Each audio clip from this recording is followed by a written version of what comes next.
Welcome back, guys, to the channel, or should I say welcome to the tractor shed. Appreciate everybody watching the last video and tuning in. Want to thank, I think Danny over at Deep South Homestead mentioned my channel a few times in a couple of his videos, and just thank everybody from coming over there, and you know, you never want to forget everybody who's subscribed to you from just finding you on YouTube. Thank all you guys, and had a bunch of you guys come over from Meredith, so just thank you all.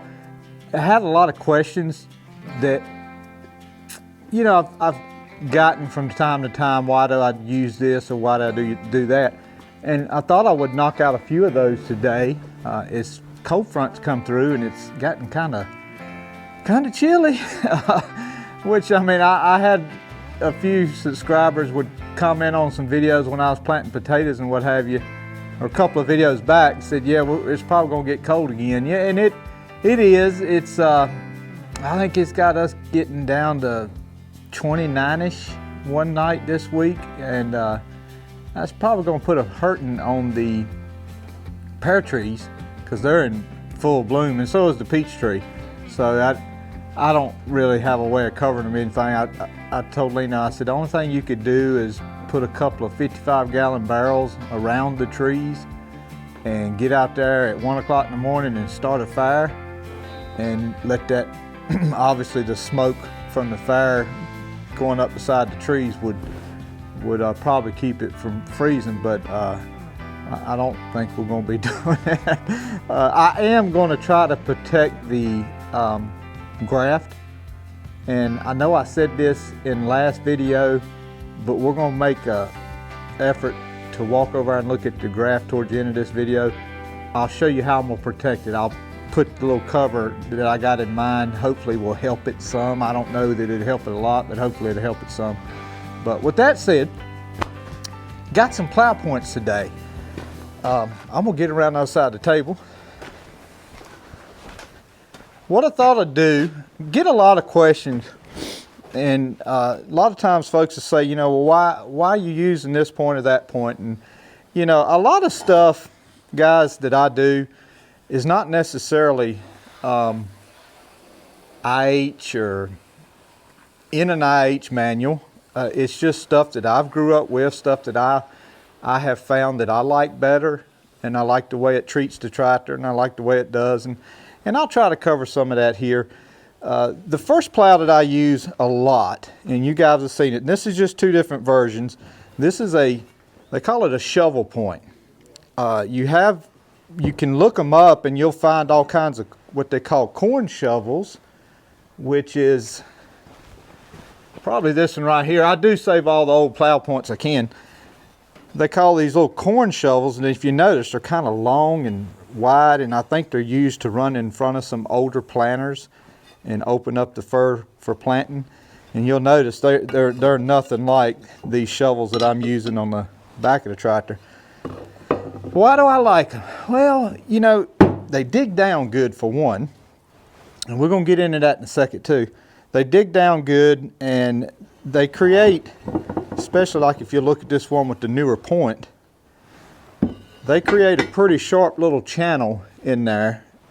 And a lot of times when you're planting or cultivating, and especially if you have a little bit of a loose steering too, it's not so bad if you got a real tight steering, but not many 140s. Now, there's some out there, but a lot of them have some play in them, and you can't, I don't know of anybody that you can buy this steering shaft worm gear right here. I know you can get the sector gear and the pinion in there, because we did that last year, but I couldn't buy the actual steering worm gear. Wish I could have. It would have tightened it up a lot more, but it helps keep it in the row. So when I'm driving, I'm looking around, and that tire's kind of in that little groove it's made here, and I use that when I'm bedding, making rows. I use it when I cultivate.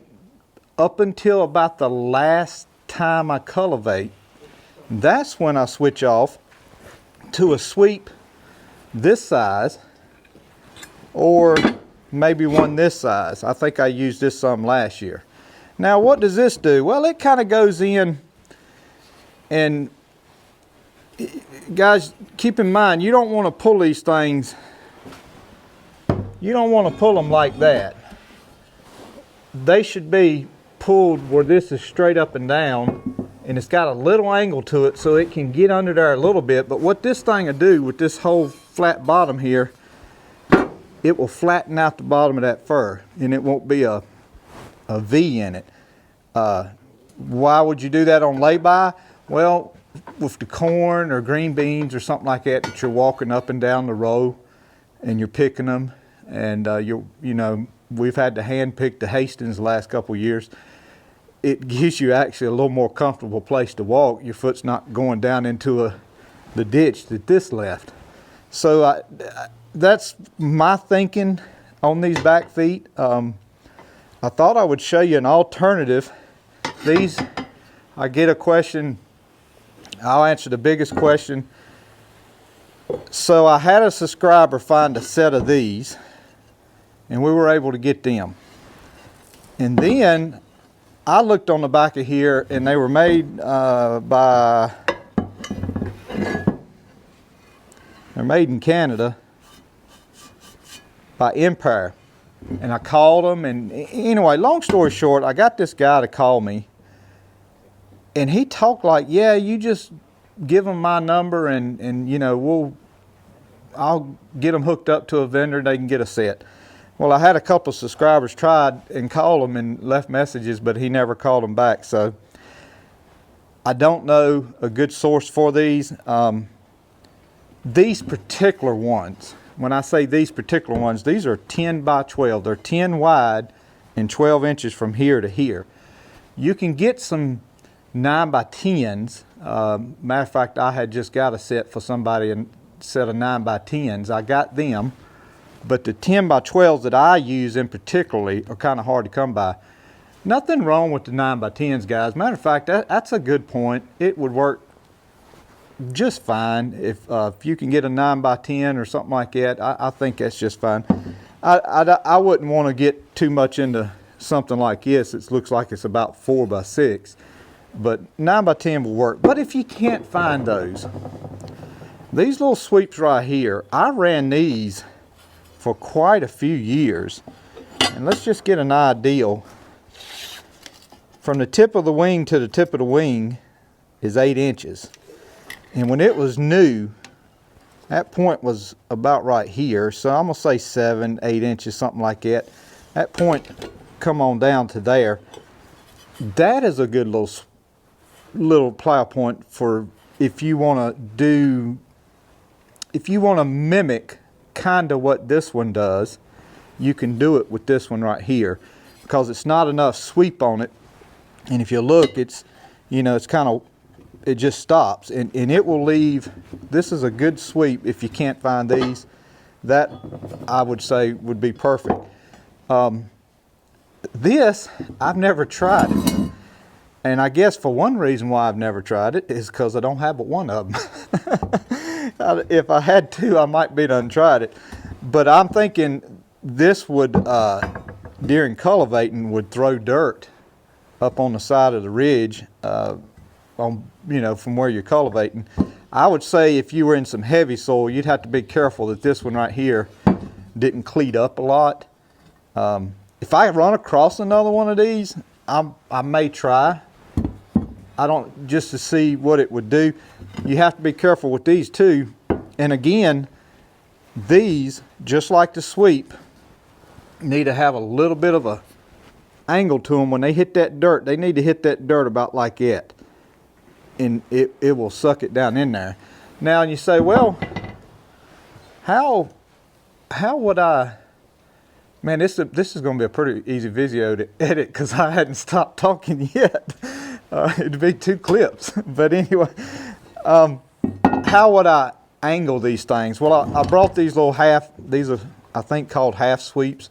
I try to remember for you guys the proper name, because it's, you know, the regional nickname where I live is not going to help you out on a YouTube search or a Google search. So I try to remember the proper name, and I believe it's half sweeps.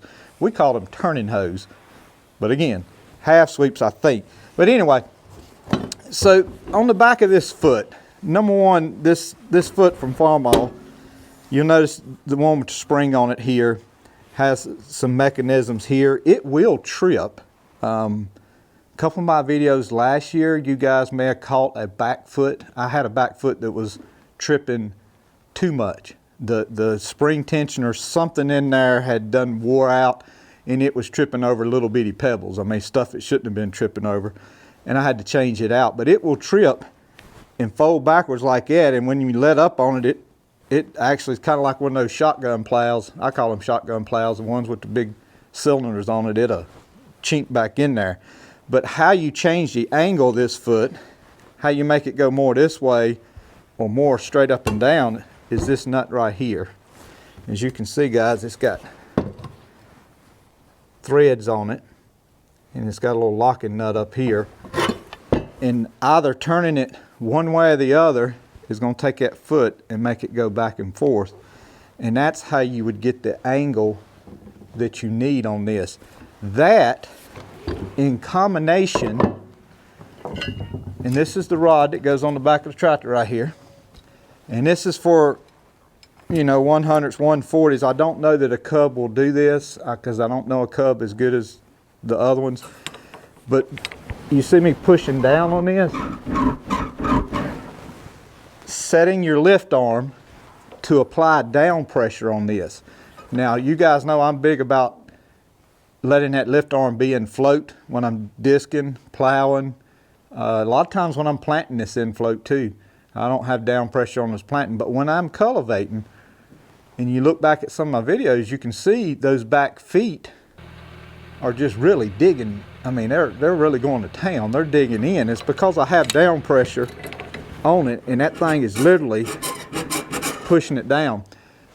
I don't mind it so bad with that, because if I do get in a situation where, say, you go down a dip, that's not bad. It's when you come back out of that dip, the tractor's coming back uphill, which pushes the back feet further.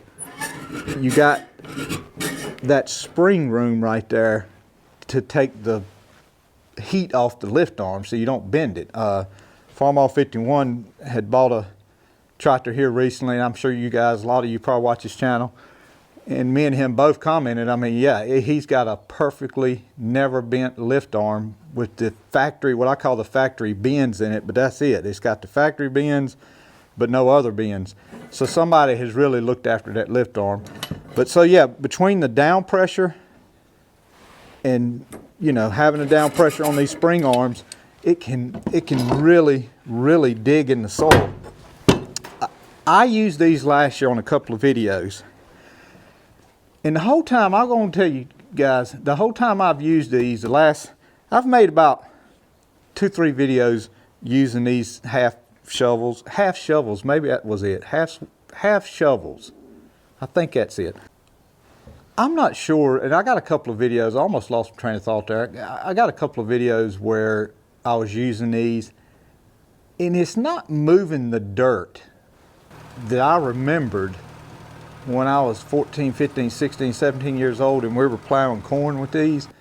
It just seems like I remember these things just really throwing the dirt, almost like disc. And I just, it hadn't set right with me. And it dawned on me today when I was thinking about this video, I may need to adjust my angle of these, whether it be more scoop forward or scoop it back some. I think it actually needs to be scooped forward more, so it gives it a more shovel-like throw. So that'll be something we'll try this year on some corn and maybe some beans or whatever we might cultivate. We may try a couple and see if we can dial these things in. And by the way, these are made by Empire also. See if we can dial these in just a little bit better. Last thing, had 2 or 3 guys ask me and email me and want to know the length of the disc shank. You know, you got different size disc here. This is actually kind of a smaller set. This is 13-inch disc. But from this bolt to the end of that shank is 14 inches. I would say that'd be a decent sized shank. Well, let's just go the whole shank. 14 inches. You can see where the rule's at right there. You can see where she's hitting there. It's a 14-inch shank on this disc. 14, 15-inch shank would be probably plenty on a 140. Anything other than that, me personally, I'd probably cut it off.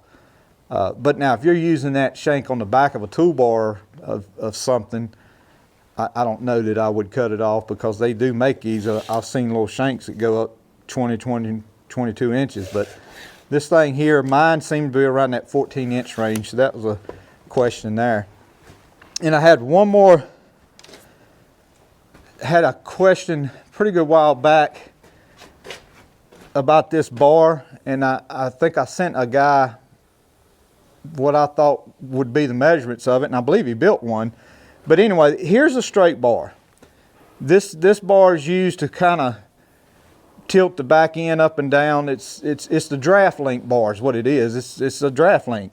So if you're not using it, you take it from right here. All right, wheels around here now. So if you're not using this thing, obviously this part will hook right up under the floorboard. But if you are using it, it's going to hook here and go to here. The only problem is when you start putting on fertilized units, fertilize here, the hopper unit's going to go here and the hopper's there, you're going to have a cog right here going around, around, around. I guess International made this one. As you can see, it's got a bend in it. And what will happen is and I'm going to put it right on top of this old one and hold it with my top hand. You'll put it in there, and as you can see, guys, it's going to go around the cog that's on the fertilized unit. I'm really trying to think. I know I have one, and it's nice to have one, but I don't use it hardly ever. I guess if I have my fertilizer on the tractor and I needed to disc something or plow something, and I didn't want to take the fertilizer off, I would utilize this right here, because you know, with a plow I need the draft control. I don't have to have it with the disc. Matter of fact, the disc is more level if I don't have the draft bar on it and I have it hooked to the floorboard. I personally don't do it, and it's wrong, but I do it because I can lift the disc up higher. That's the reason why I do it. That's why sometimes if you watch some of my videos, if I don't have this, if I have this in, not this one but that one, my disc is pulling front heavy and rear up a little bit. It's because I got the draft bar on. But anyway, that's when you would use that. So trying to think, was there anything else? That's about it. I thought about doing a oil change video, in which I think Matt over at Farm All 51 probably have. He's going to do one on a Farm All he just bought. And to be honest with you, he knows a lot more about the international specs than I ever do. Matter of fact, I'll go ahead and admit, last year he did one where he's talking about oil, and I switched my oil that I use to this Rotella SAE 30 is what I use in this now. I switched that off. After watching his video, I'd always kind of did maybe Pennzoil or something like that, but I switched that off.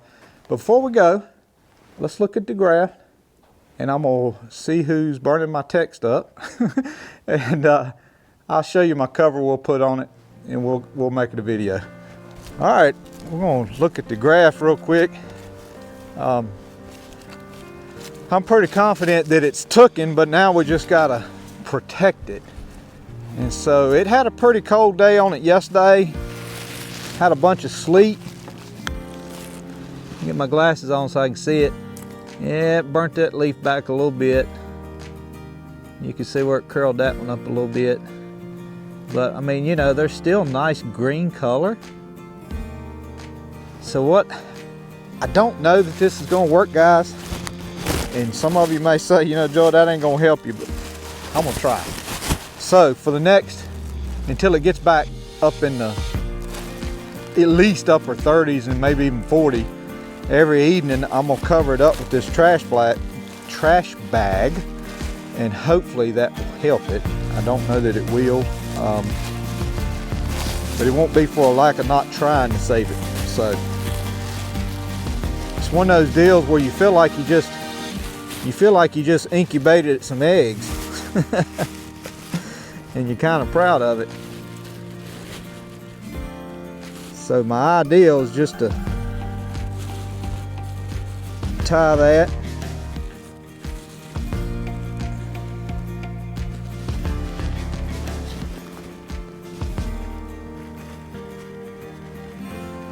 We'll get Lino to come out here during the day and maybe take it off, and hopefully, you know, the bag don't get in there and hurt my little graft shoots. But appreciate everybody hanging in there. I hope that answered a few questions and about the plows we use and why we use them and the things we do. Won't be long. We'll get into some planting and it'll be time for all that. I know I get in a hurry too sometime in the spring and get to rushing and do things, but we'll have time. And I am going to do that video. We're going to fish with a belt hook. It's not a belt hook, it's a fishing gear inside the belt hook. So we're going to try that. But anyway, God bless you, God loves you, we'll see you.